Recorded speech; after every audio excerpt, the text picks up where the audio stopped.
Salut tout le monde, alors j'ai décidé cette année de me prêter pour la première fois au top et au flop de mes films 2022. Et je vais donc commencer par mes flops, parce que c'est tellement plus drôle de commencer par les flops.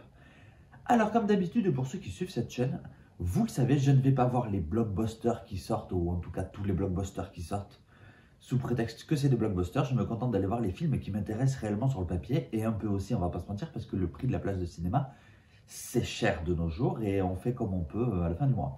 Donc voilà, il y a des films tels que Top Gun Maverick ou même Thor Love and Thunder que je n'ai pas été voir parce que je n'ai juste pas envie de les voir, tout simplement. Donc voilà, j'ai pas eu le temps d'aller voir le nouveau Avatar encore, mais je vais y aller. Donc bref, voilà, tout ça, j'estime que vous deviez le savoir avant que je commence cette vidéo. Allez, c'est parti, on commence ce flop à la place numéro 5 avec Le Secret de la Cité Perdue. Ah, Le Secret de la Cité Perdue, vraiment le genre de film typique où quand tu regardes la bande-annonce, tu te dis ça va être une super comédie. J'ai vraiment passé un bon moment, en plus il y a un super casting, et pourtant c'est un énorme shit, il n'y a rien qui fonctionne dans ce film. C'est une comédie qui se veut avoir une histoire un petit peu plus poussée, un petit peu plus travaillée que les autres comédies. Certes, alors c'est une bonne idée, sauf que l'histoire là, elle est clairement beaucoup trop tarabiscotée, enfin je veux dire c'est n'importe quoi, et il y a même un moment où ils arrivent quand même à nous perdre dans l'histoire. Alors que j'ai envie de dire, c'est une comédie, les gars. Comment vous pouvez réussir à nous perdre dans l'histoire d'une comédie? Enfin, bref, il n'y a pas grand-chose qui fait rire, hormis les extraits qui sont dans la bande-annonce, et ça, c'est assez problématique. Le film est à la rigueur un petit peu sauvé par la prestation de Sandra Bullock, même s'il y a quand même certaines scènes où je me dis, ça se voit vraiment qu'elle-même, elle se demande ce qu'elle fout là. Channing Tatum, lui, se donne à fond, mais c'est à peu près le seul, en fait. Même Brad Pitt, tu te demandes ce qu'il est venu foutre là-dedans. Et enfin, Daniel Radcliffe, mon chéri, je t'adore, mais oh là là, il est grand temps que tu trouves des vrais rôles à la mesure de ton talent. C'est pas possible. Voilà, donc Le Secret de la Cité Perdue, pour moi, c'est un énorme shit. C'est l'exemple typique de la comédie qui, sur le papier et dans la bande-annonce, te vend du rêve. Et quand tu la regardes, franchement, c'est un énorme non. Vraiment, il n'y a rien qui fonctionne, hormis à la rigueur les décors et Channing Tatum. Voilà. Quatrième place, ça va être Smile. Alors Smile, oui, j'en vous vois déjà surpris derrière votre écran. Parce que Smile, on va pas se mentir, c'est un film d'horreur qui a énormément buzzé positivement cette année. C'est bien pour le cinéma d'horreur qu'il y a encore des films comme ça qui arrivent à créer entre guillemets l'émotion, qui donne envie d'aller au cinéma voir des films d'horreur. Bref, c'est bien qu'il y en ait encore qui arrivent à faire le taf. Mais pour moi, lui, il fait pas le taf. Je suis désolé. Et j'ai fait une critique dessus, donc allez la voir. Je vais pas spoiler dans tous les cas. Smile, pour moi, c'est juste une énorme déception, pardon. C'est juste un énorme copier-coller de tout ce qui se fait depuis quelques années. C'est une espèce de pêle-mêle de tout ce qui fonctionne dans les autres films. Donc forcément, le film ne peut que fonctionner. Mais en soi, en lui-même, c'est une énorme déception pour moi parce que je suis désolé. Smile n'invente rien. Il ne fait que reprendre des codes qui existent déjà et il ne va même pas les sublimer. Il ne fait que les reprendre. Et ça m'a dérangé. Et ne me sortez pas, oui, de toute façon, c'est le truc de base des films d'horreur, de reprendre ce qui marche dans les autres films d'horreur. Non, je suis désolé. James Wan en est la preuve incarnée. Il a réussi à créer des nouveaux codes. Sauf que là, Smile, en plus, ils vont pour le coup reprendre des codes de James Wan. Et ça m'a vraiment dérangé. J'ai eu l'impression de revoir pas mal de films que j'avais vus il n'y a pas si longtemps que ça pour certains. Donc non, Smile, oui, il y a des choses qui fonctionnent, mais au final, j'ai juste l'impression de voir une espèce de pot pourri des films d'horreur de ces 5 dernières années. Donc rien que pour ça, je suis désolé, mais c'est vraiment quelque chose qui est survendu, quelque chose qui pour moi est, je dirais presque une belle arnaque sur le papier en soi. Parce que franchement, c'est limite ce que j'ai ressenti à la fin du film. J'ai dit ouais, c'était cool, mais clairement, c'est un film qui n'a aucune identité, qui n'a aucune âme, vraiment. Enfin bref, vous sentez que j'ai vraiment une énorme déception sur ce film et que je suis sorti de là en me disant mais j'ai l'impression que ça fout de ma gueule quoi. Donc bref, Smile, vraiment je tenais à le mettre dans mon flop pour montrer à quel point ça a été une déception pour moi au vu de tout le torrent médiatique positif qu'il y a eu autour de ce film. On enchaîne, troisième, Jurassic World 3, le monde d'après. On va pas se mentir, c'est un petit peu tiré sur l'ambulance parce que c'est clairement un des films qui va figurer dans tous les flops, mais à un moment donné, pour moi, il méritait de figurer. Hein. Ce film aurait clairement pu être numéro 1, mais j'en attendais pas grand-chose, donc je peux pas le mettre numéro 1. J'avais pas vraiment aimé Jurassic World le premier du nom, j'avais adoré le second, qui vraiment pour moi avait réussi à remettre tout ça en ordre et à réellement donner une vraie identité à la saga Jurassic World. Qu'on aime ou qu'on n'aime pas Fallen Kingdom, on ne peut pas lui reprocher pour le coup d'avoir cherché à donner une vraie identité propre à la saga Jurassic World. Là où le premier s'était contenté entre guillemets de faire un espèce de blockbuster popcorn sans âme, sans rien. Et bien alors celui-là, c'est vraiment Jurassic World, premier du nom, mais version pire. Et je ne pensais pas que c'était possible. Il n'y a rien qui fonctionne. Les méchants du film, c'est littéralement des sauterelles. Enfin, j'ai envie de dire, mais qu'est-ce que c'est que ça? Et c'est pas un spoil que de dire ça. Mais en gros, voilà. Tous les enjeux, tous les personnages, tout est présenté en seulement 2 minutes au début du film. J'étais là, mais c'est sérieux en fait. On fait revenir tous ces anciens personnages qui ne servent au final à rien. Les nouveaux personnages, eux aussi, se mêlent aux anciens et ça ne sert là aussi à rien. On nous promet un monde ouvert qui n'est pas du tout dans le film. Un monde ouvert avec des dinosaures partout, super, on doit le voir genre 5 minutes dans le film. C'est franchement cette espèce de soi-disant conclusion, parce que alors, on te l'a vendu comme la conclusion, mais on parle déjà d'en faire un suivant. Sans déconner, j'ai vraiment eu l'impression d'un énorme crachat au visage, quoi. Pour le coup, enfin, même Spielberg, j'aimerais bien qu'il s'exprime là-dessus. Je ne sais pas s'il l'a fait, mais enfin, Steven, mon chéri, il reconnaît que ta saga, elle est partie dans le néant, là, c'est pas possible. Dans le néant du blockbuster vide sans âme. Hein. C'est une catastrophe, ce Jurassic 3. Franchement, il n'y a rien qui fonctionne. Même les acteurs, ils cabotinent. Je suis désolé de le dire, les effets spéciaux, ils sont à la ramasse. Et pour un film de cette envergure avec ce budget-là, c'est impardonnable. C'est littéralement un scandale. Donc bref, Jurassic World 3, pour moi, c'est un carnage sur toute la ligne. Il n'y a rien qui fonctionne. J'en attendais pas grand-chose. Donc en même temps, j'ai quand même été hyper déçu, comme dirait Doumi. Mais voilà. Du coup, je savais que je risquais d'être déçu et je l'ai quand même été, mais encore plus que ce que je pensais.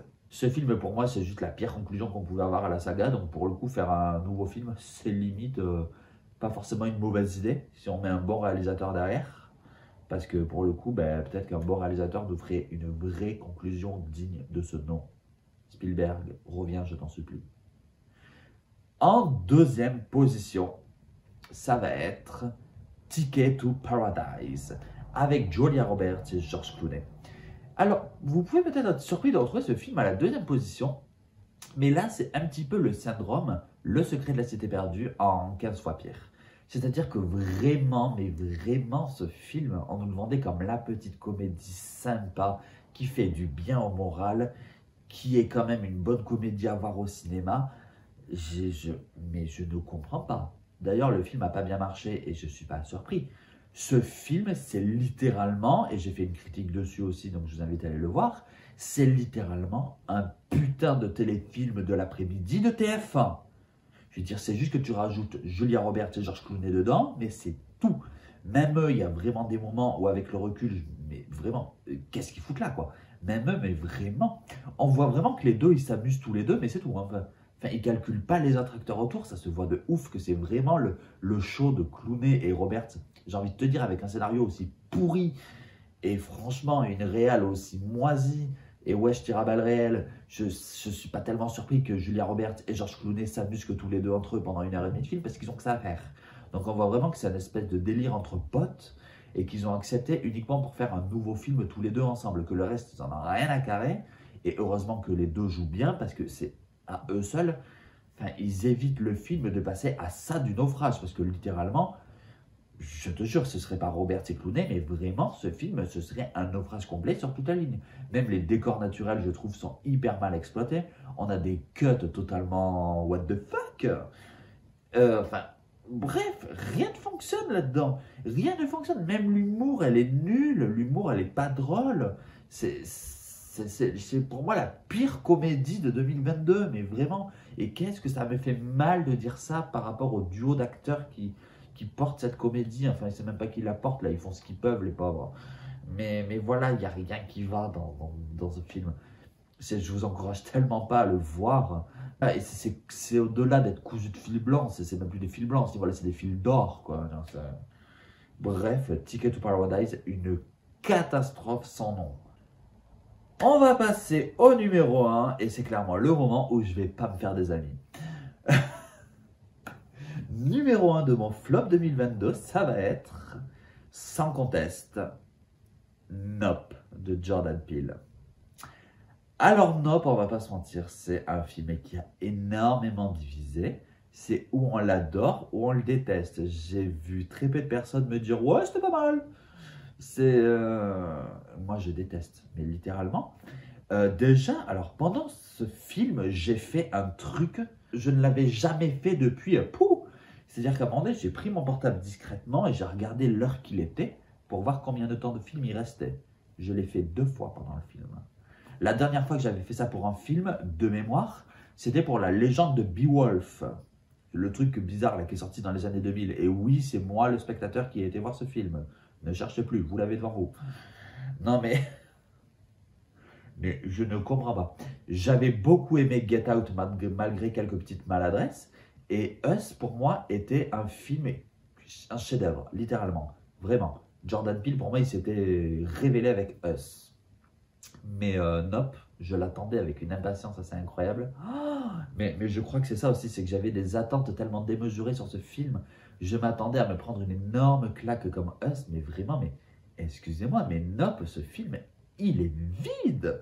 Mais vraiment. Et alors oui, je sais, il y a des doubles, il y a des triples sens cachés au niveau de la narration. Il n'y a pas de souci. Il y a des messages politiques. Mais à un moment donné, faire des messages politiques en second plan, c'est bien beau de les faire. Mais si ça ne rime à rien, si ça ne colle pas avec la cohérence de ton récit, si tu fais des messages politiques juste pour dire je fais des messages politiques, je n'en vois pas l'intérêt en fait. Il faut que ça serve ton récit. Et là, ça ne le sert pas du tout. Toute l'intrigue avec le singe ne me sortait pas que ça a un quelconque rapport avec le reste. Je refuse de le croire. Enfin, c'est n'importe quoi. Et ceux qui trouvent des rapports, enfin, je trouve que c'est tellement tarabiscoté, mais faut arrêter de chercher plus loin. Hein. Non, ça va pas. Pour moi, il s'est vautré, mais sur toute la ligne. Et même visuellement, je trouve qu'il y a des plans qui fonctionnent très bien et d'autres où vraiment, mais ça fonctionne très moyen. Je pense que par exemple, les espèces de ballons gonflables là qu'on voit dans la bande-annonce, pour le coup, donc c'est pas un spoil, ces espèces de ballons gonflables là, il y aurait vraiment eu matière à faire un truc tellement flippant avec ça, tellement anxiogène. Et pourtant, non, c'est même pas exploité. Je veux dire, les acteurs, ils sont à la ramasse entre elle qui est insupportable et lui, t'as envie de lui foutre des baffes pour le réveiller. Je veux dire, ce film, je ne comprends pas, ça rime à rien, ça mène nulle part, mais littéralement, ça mène réellement nulle part.